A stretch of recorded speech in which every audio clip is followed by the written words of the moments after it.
When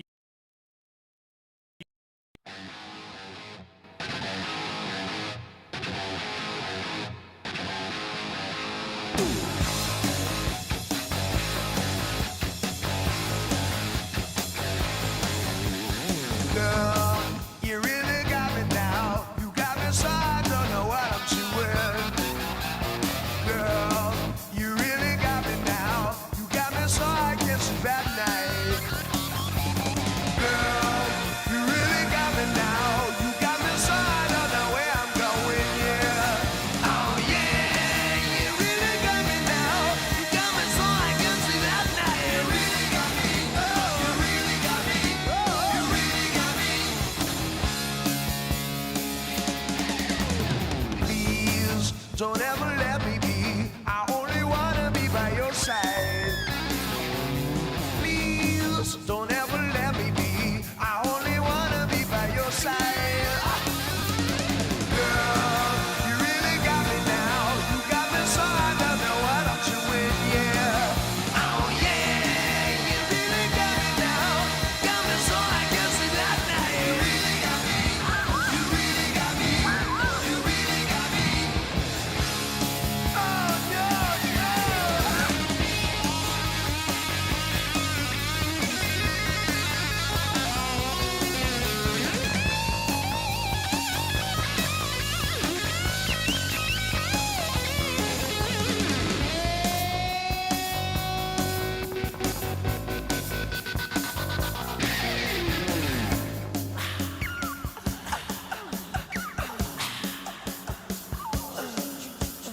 Girl, you really got me now. You got me so I don't know. Welcome back to NASCAR Lap by Lap with me, Garon Bach.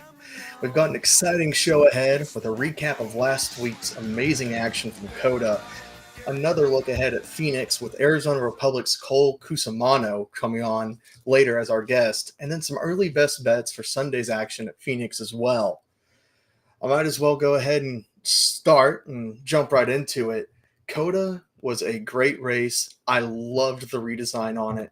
I am very impressed with what NASCAR has done.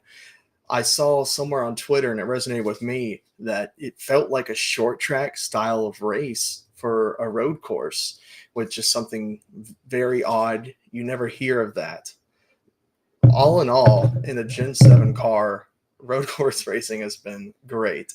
I look back at Watkins Glen last year with Chris Buescher getting by Shane Van Gisbergen, another great race. You look at the street race in Chicago where Alex Bowman wins in the rain.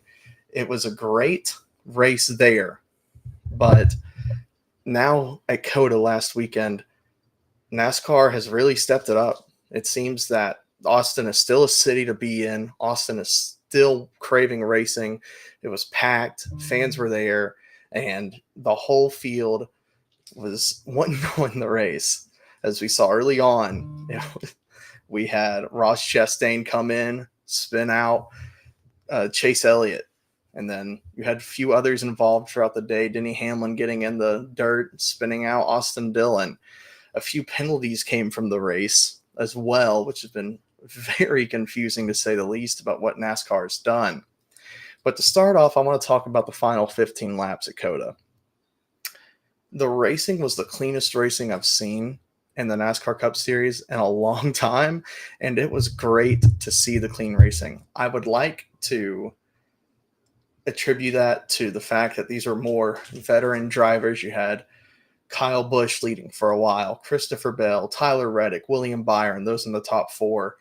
Those guys raced cleanly. Christopher Bell said after the race that he knew what had happened last year, to where he got into Kyle Busch and he didn't want to mess up anything again, and he did well. He raced him cleanly. I think one of my favorite moves that he did, which wasn't a race-winning move, it was really something that cost him to get William Byron there late, was the fact that he avoided Kyle Busch instead of just sending it into him going up the hill into turn one.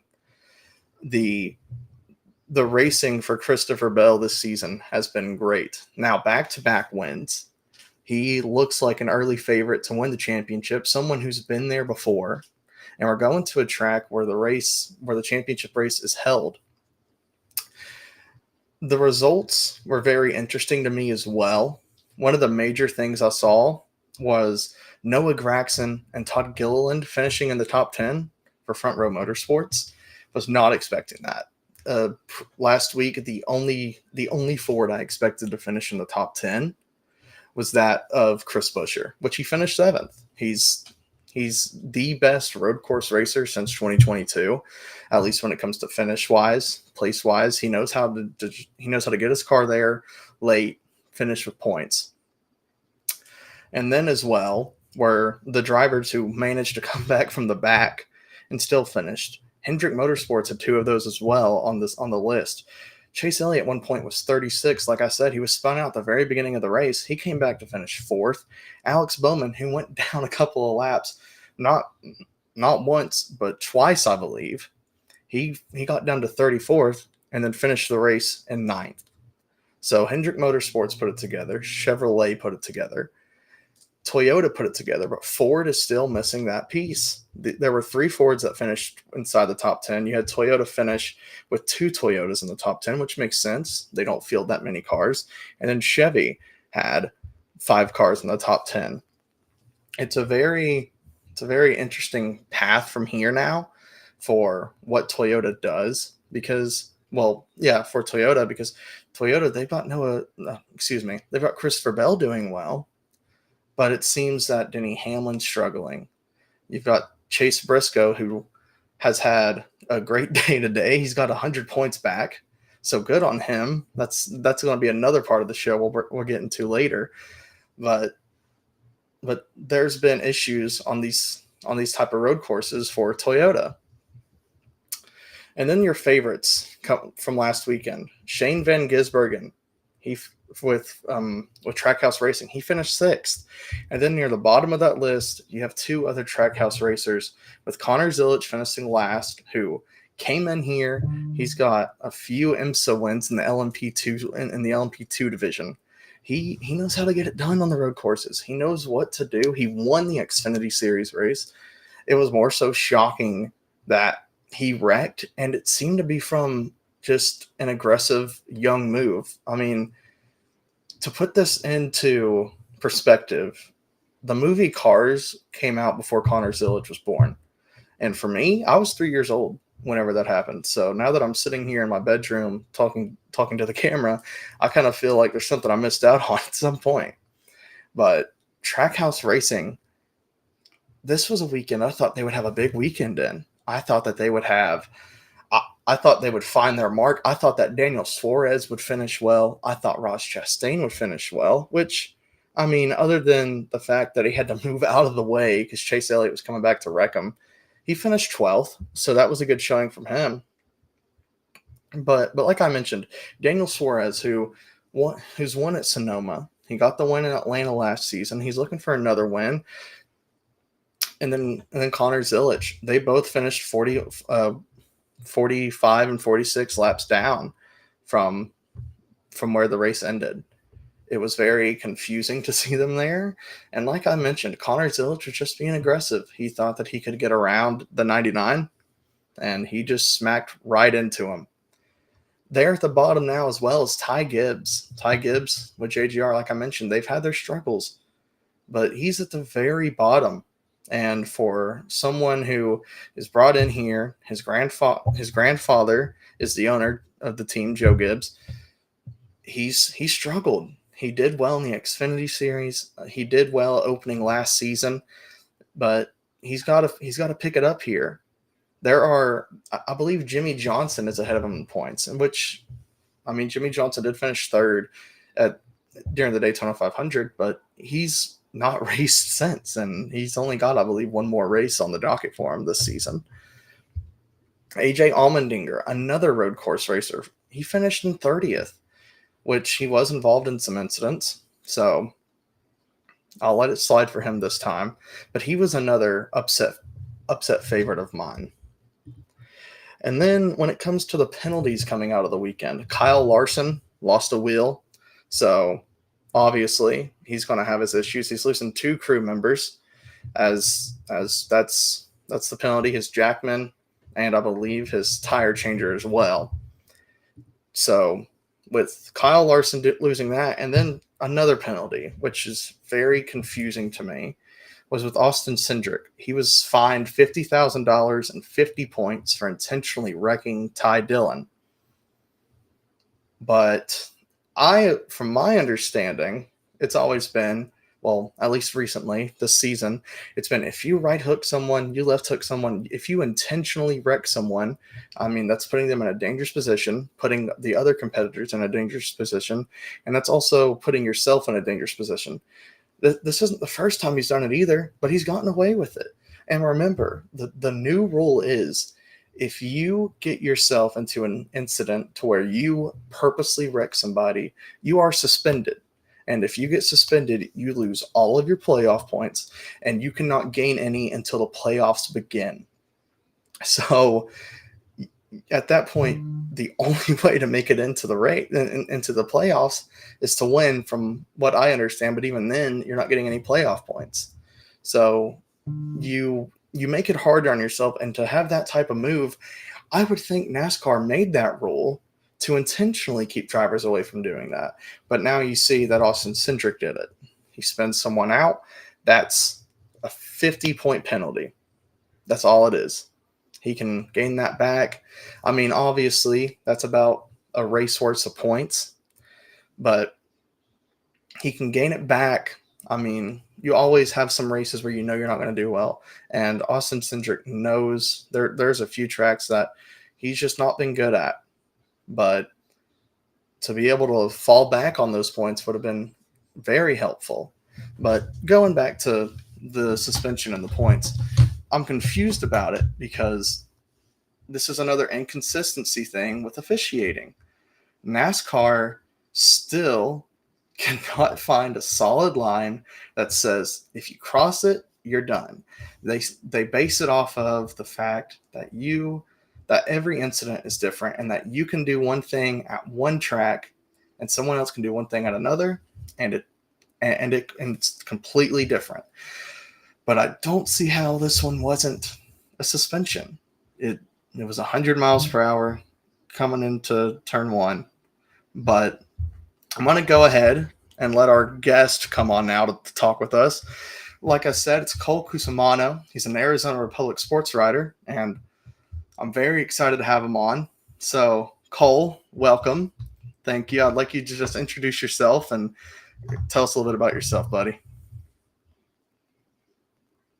I can't hear you right now. Can you hear me now? Yes, I can. Awesome. Hey, thank you for having me on. I really appreciate it. Yep. So my name is Cole CUSUMANO. I am a NASCAR reporter for the Arizona Republic out here in Arizona. I freelance for a bunch of various different outlets across the valley and in the motorsport space. I also have a NASCAR betting podcast called The Money Stop. And yeah, been doing this for about 8 years now, in year 8. So really pumped up for this weekend, though, in Phoenix. Should be a great weekend. Got a lot of things going on. It's a great start to the 2025 season. But again, thank you for having me on. I really appreciate it. Well, I appreciate you joining us. So to start off, my biggest question, I'm someone who's from East Tennessee. I now live here in South Florida. It's been kind of hard for me to comprehend like the whole racing excitement over there in Phoenix and into Arizona. Well, sorry, Arizona. Is it as hysterical as it seems to be, at least media wise, or what would you say about it? So I have a pretty good grasp on this because I just covered my first Daytona race this year, and I've been doing the Phoenix thing now for a while. It's definitely different. When you're in Daytona, I feel like it's a much more amplified atmosphere from the fan perspective, from the media side, at least in the spring for the Phoenix race, because obviously there's not a whole lot at stake when you're comparing the spring race to the championship here in November. Mm-hmm. But there's definitely a lot of excitement around the race in Phoenix, no matter what, for the fans, because the track here in Phoenix, I feel like, is second to none. It rivals that of a Daytona or a Las Vegas in terms of the access and just the amenities in itself. It really is a world-class facility. I can't speak highly enough on that. But it definitely is quite different in terms of the on-track product, in terms of the, I guess, the overall appeal from people outside of the Phoenix area. But nonetheless, the state really does embrace NASCAR here in Arizona. Okay, well, I might as well bring up the start of just break into this weekend here at Phoenix. The biggest thing that's different coming into this weekend is the option tire. Mhm. And with how weather is in Phoenix compared to here in Florida, it's a lot more slicker here. I was wondering about how the option tire would help with grip or with wear this weekend, and what the conditions are different for in Arizona. I'm actually really intrigued to see how the option tire plays out.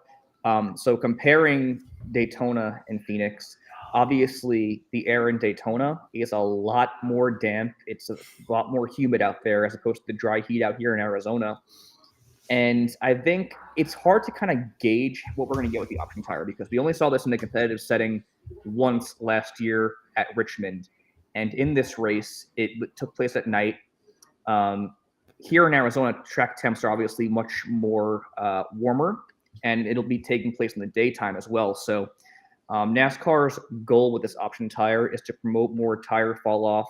They want them to lay down more rubber to promote more passing, which has been a common thing they've been trying to do since the inception of the next gen car in 2022, and they've had many failed attempts at that.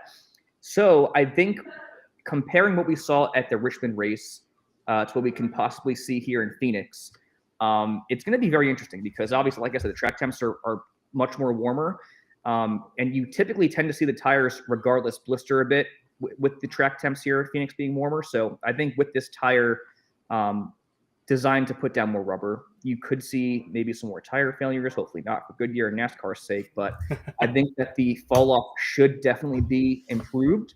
I think we should get much more passing in that regard, and it should be a really interesting and much different race than what we've seen here in the past in the next gen era at Phoenix. So I was at the Bristol Spring Race last year, which was really, to put in my own words, a funny race is what I said. But do you expect the tire fall off to be as bad as it was there compared to Phoenix this weekend? I don't think it's going to be that aggressive, only because, and I mentioned this a few times actually. So NASCAR has given the teams 3 sets of the option tires, 1 for practice and 2 stickers for the race.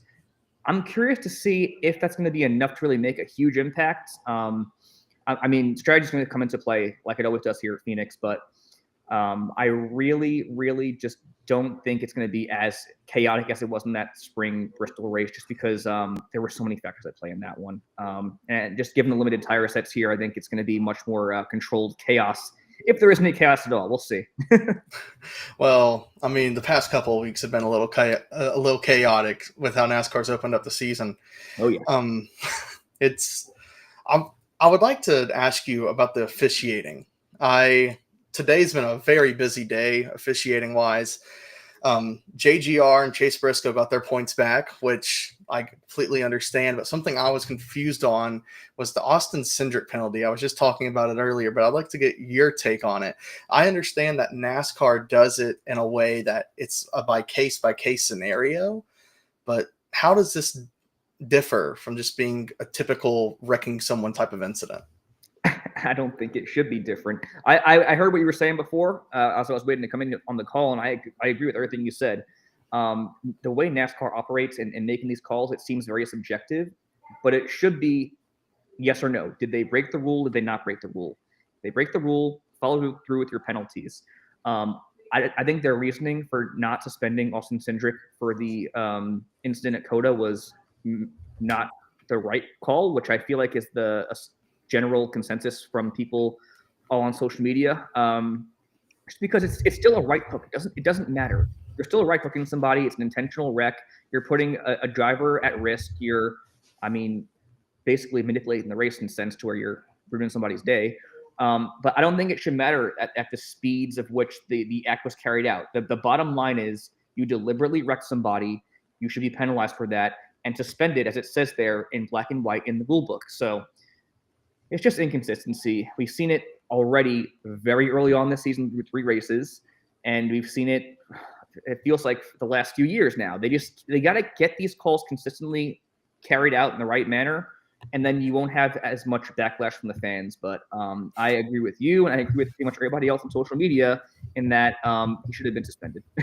Yeah, backlash from the fans seems to be something NASCAR is going to always have, at least at this point. I mean, even with Atlanta, not to go back that far, but I thought it was a great race, except for, I mean, people were upset about the ending. I thought NASCAR did the right thing.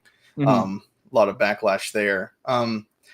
Something else I wanted to ask you about, which I didn't mention earlier. I was wanting to save this for you because I'm sure you have a lot more insight on this than I do.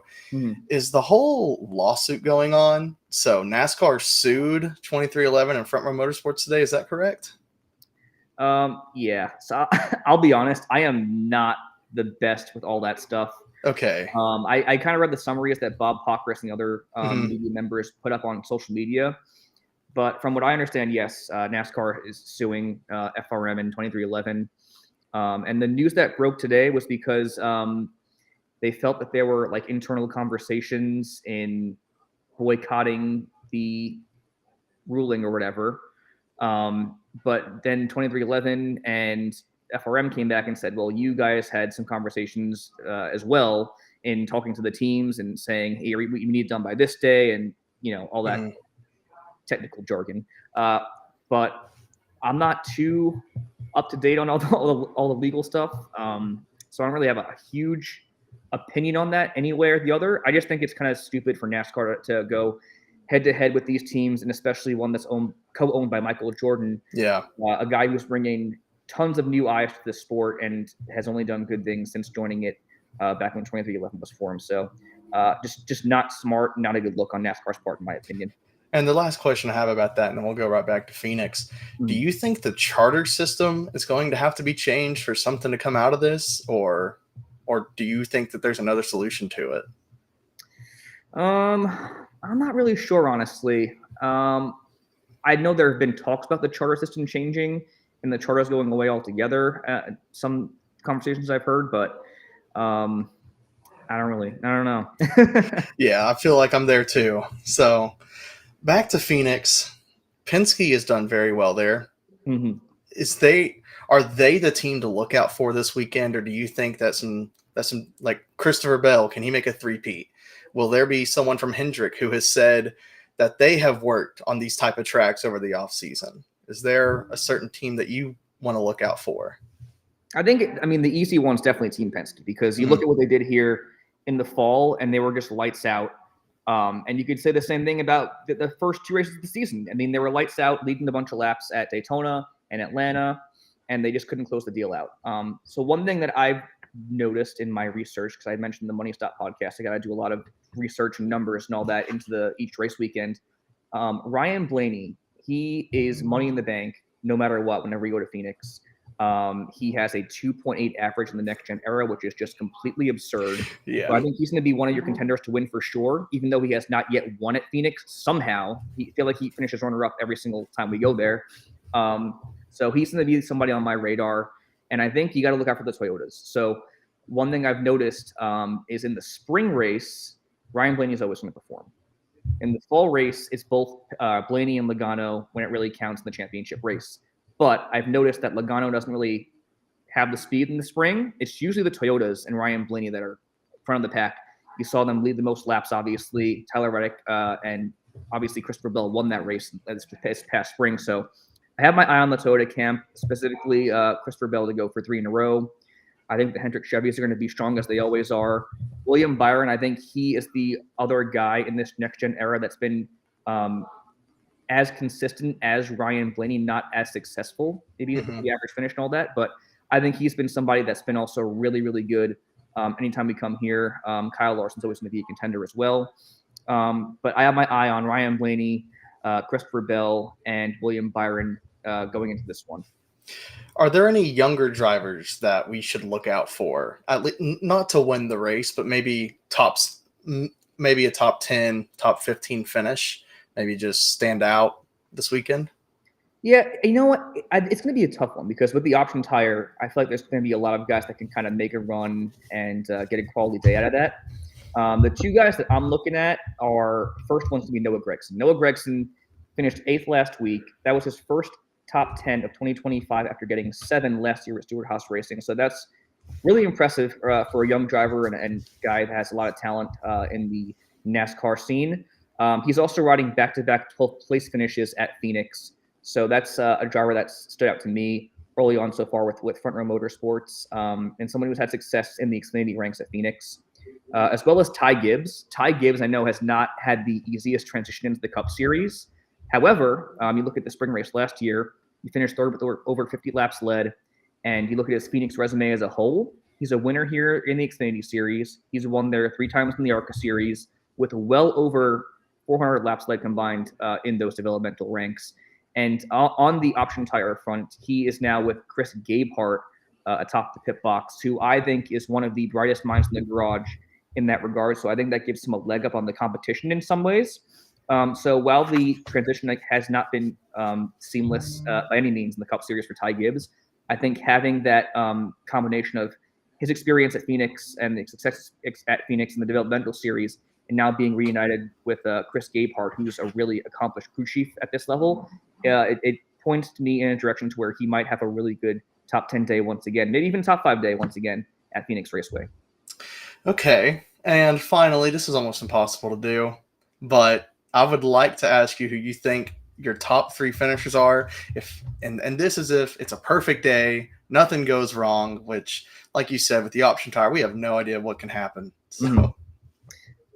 So for me, I'm going to go with Ryan Blaney for my winner. Again, I know he hasn't won here before, but his numbers speak for themselves. 2.8 average finish in 6 starts is ridiculous. Beyond that, in 18 starts at Phoenix, he also leads the series in average finish at 10.4. So he stood the test of time here. It's been one of his best tracks. He's going to get a win at some point. I think it's going to come this weekend. Speed's been there all season. It's been there pretty much going back to last year. So give me Ryan Blaney for the win. I'm going to go with Christopher Bell to finish runner-up in this race. I mean, what can you not say about Christopher Bell? He's back-to-back. He had a shot to win the Daytona 500 as well. I do not see this train slowing down anytime soon. And again, he won this race last year in the spring. And then finally, for my third-place finisher, I'm going to go with Kyle Larson. Kyle Larson, the previous winner at Phoenix back when he won the championship in 2021. And again, speaking on the option tire aspect of things and how the crew chiefs, I think, are going to play a huge factor into this thing. Cliff Daniels, one of the best guys in that regard atop the pit box. I think as long as Kyle Larson doesn't push it too hard, he should be in line for a quality top 5 day. He is going to be without 2 crew members for this race because he lost a tire at COTA. So we'll see how that could potentially impact his day. But best driver in the world, in my opinion. Best crew chief in the garage atop the pit box, so he should be in line for a third place finish at minimum. Yeah, I'm pretty sure Larson has owned the title of checkers or wreckers, at least in the next gen car. I think he's got the most DNFs so far. Mm-hmm.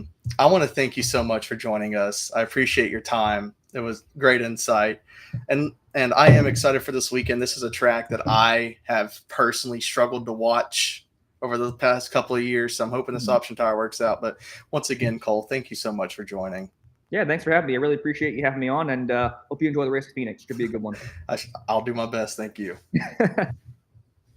So that was Cole CUSUMANO.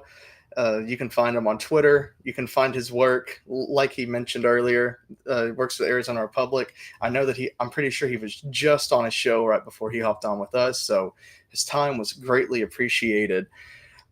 And he talked about his show that he does. And let's just say he had a lot better of a weekend than I did. William Byron did well for me, but the few of the names that I thought were pretty good bets just did not show up. I had Alex Bowman finishing there in the top 5, wasn't there. I had Shane Van Gisbergen getting me a top 3. I had him as a lock, not there. So maybe this weekend William Byron will keep it up. I've got him on my early best bets list, which is from FanDuel, which last week is where I got the numbers as well. But I'm going to start off here with Ryan Blaney. So Cole just talked about him as an outright winner. His odds are plus 550 right now. Since 2022, he's finished in the top 5 in each race, and each race NASCAR's run, but he's still looking for a win at Phoenix. And with the speed that Logano has shown there, remember, this is a Team Penske has won 3 straight titles. And the last team to do that in NASCAR was Hendrick Motorsports, and that was with one driver. But this is a team that went Joey Logano, Ryan Blaney, Joey Logano. And I just wanted to stick with Team Penske. Austin Cindric, I don't believe he's done.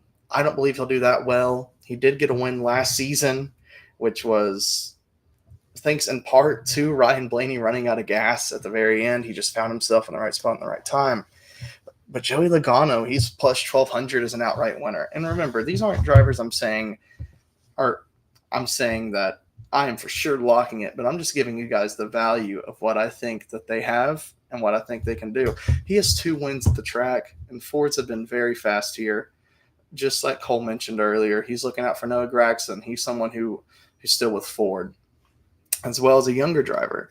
But Team Penske is always a team I'm going to want to look out for, and is always a team I'm going to expect to do well here, if not win. Secondly is William Byron. He's plus 125. Oh, sorry, this is first for top 5. Is William Byron. He has 3 top 5s at Phoenix. He's won here a couple years ago. And HMS has shared that they have spent time over the offseason working on these flatter style of tracks. You look at your New Hampshire, your Phoenix. These are the type of tracks that Hendrick has worked on. And, I mean, you saw it play out with William Byron. William Byron and Christopher Bell are 1 and 2 right now. And if William Byron gets a win this weekend, then you have the argument to make him right there with Christopher Bell. These 2 are my favorites right now to win the championship, which we know the playoff format can be very, very weird, just how we saw Joey Logano win the title last season. But William Byron, as I mentioned, plus 125 value for a top 5. And then right behind him is Tyler Reddick. He has 2 top 5s and 4 top 10s here at Phoenix since 2022. And he's been better in the spring than he has in the fall. In 2022 and 2023, he had back-to-back third-place starts in the race. But some of the other drivers, it's very neat to see because, like Cole mentioned earlier, Ryan Blaney has a 2.8 average finish. In 6 races, 6 top 5s. 6 top 5s, a 9.8 average start, and his lowest finish was 5th. There's no reason why this Ryan Blaney isn't even a lock for top 5. And then behind him, coming from driveraverages.com, is Kurt Busch and Kevin Harvick, who both ran not 6 races, but Kurt Busch ran 1, Kevin Harvick ran 4. But behind him is William Byron. And then there's Ross Chastain, who has a win at Phoenix, 3 top 5s. His lowest finish is 24th. And his average start has been 11.8. This is a track that if he's going to start making his numbers come back again, this is it. Ross Chastain, last season, he could not find that win. It just kept evading him. This season, I think he might be able to find it earlier, though. With the option tire, we have no idea what's going to happen. I believe that near the end of the race, someone's going to go for that Xfinity fastest lap point, probably slap on some option tires, maybe slow it down a little bit and just try to find themselves a fast point. And that's where I think someone in the back of the field will go. But your drivers like Kyle Larson, Chase Briscoe, Denny Hamlin, Daniel Suarez, these are tracks that they can have good days here and they can have bad days here. But for Phoenix, my favorite to win, just like Cole said, is Ryan Blaney. But my second and third place finishers, I've got Tyler Reddick finishing second. I believe he'll do it. I believe Toyota is going to have a great day. And then right behind him, I've got Christopher Bell. So my top 3, Blaney, Reddick, and Bell. I believe those are the 3 to watch out for this weekend. If I'm remembering correctly, there was somebody last season at Richmond to where it was Reddick. I believe it was Reddick that put on a show there at Richmond, and the option tire came into play. Sorry, I'm looking it up right now. But the option tire came into play, and it created a whole mess coming from the back of the pack as as during that night race, you had Denny Hamlin win the race, and it's just a flat track. You had 4 Toyotas finish in the top 10, and Phoenix with the option tire. I believe Toyota does well here again. You had Joey Logano finish second at Richmond with that option tire. This is why I have him as an outright winner. His value is very great, but that's all I've got now, and I'm very appreciative of you guys joining in. I want to thank Cole once again for joining us as well. I want to thank AJ for producing the show again this week. But you guys have a good rest of your evening, and I'll see you once again right here on Bleacher Brothers, 6 p.m. on Wednesday, March 12th, to break down Phoenix and to take a look at Las Vegas.